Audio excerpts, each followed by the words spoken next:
Hello ladies and gentlemen, Johnny and John are now here once again, and today I present to you a Toyota GR Supra Racing concept drift build setup. This car was added last month to the game, and GR stands for Gazoo Racing. Yes, I know this is strictly a performance circuit car, but if it has 4 wheels and is set up as a rear wheel drive, then it must be drifted. In the title it says WHIP or WIP, and this is because the drift build is definitely still a work in progress, and it's something I want to continue working on to improve. No drift build or setup is perfect, and I try to release the best and well-developed ones to the interwebs, to you guys. Hopefully in the near future I'll be able to release a refined version of today's build. I've tried and tested this drift build setup across several circuits to get the best overall tune for you guys. First we'll go over the tune, then we'll make sure your settings are set up for drifting.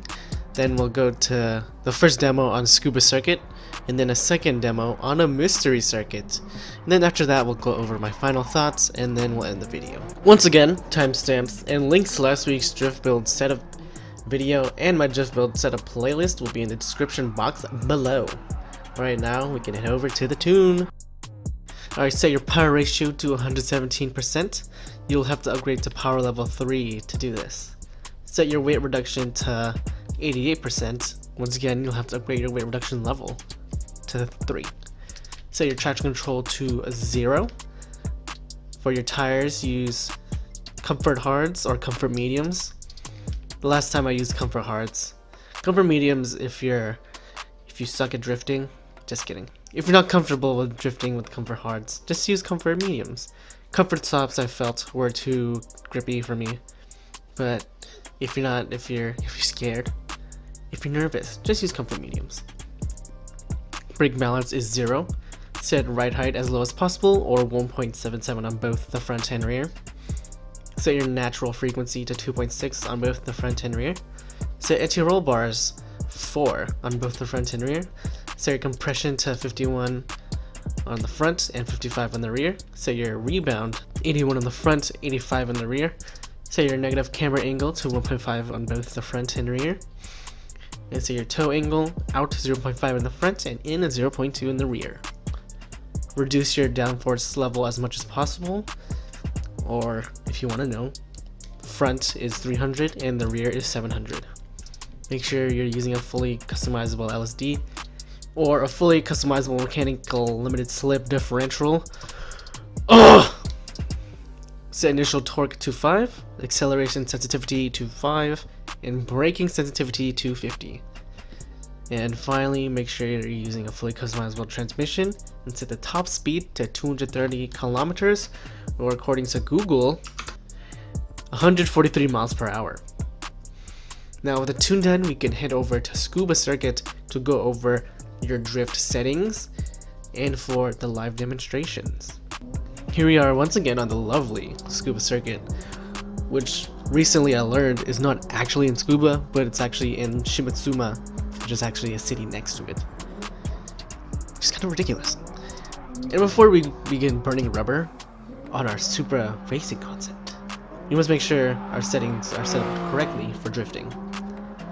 Alright, let's go to the driving options. Make sure you're using a transmission of the manual nature, a manual transmission you might call it. Make sure traction control is off once again. Make sure all these driving assistances are off. I'll just go over them. Auto drive is off, driving line assist is off, brake indicator is off, ASM is off, counter steering is off, ABS, that's up to you. I'm using default because I suck at braking. For the advanced settings, make sure your controller sensitivity is 7, your force feedback max torque is 10, and for force feedback, I'm not sure, I don't use a wheel, that is up to you wheel users. Now that you have your car and settings set up correctly for drifting, we can finally hit the track. Just as a note, I'll be using comfort mediums on this first demonstration.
for our second demonstration, it'll be on Suzuka Circuit, East Course. Surprise! And I'll be using comfort hards.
And that wraps up the live demonstrations.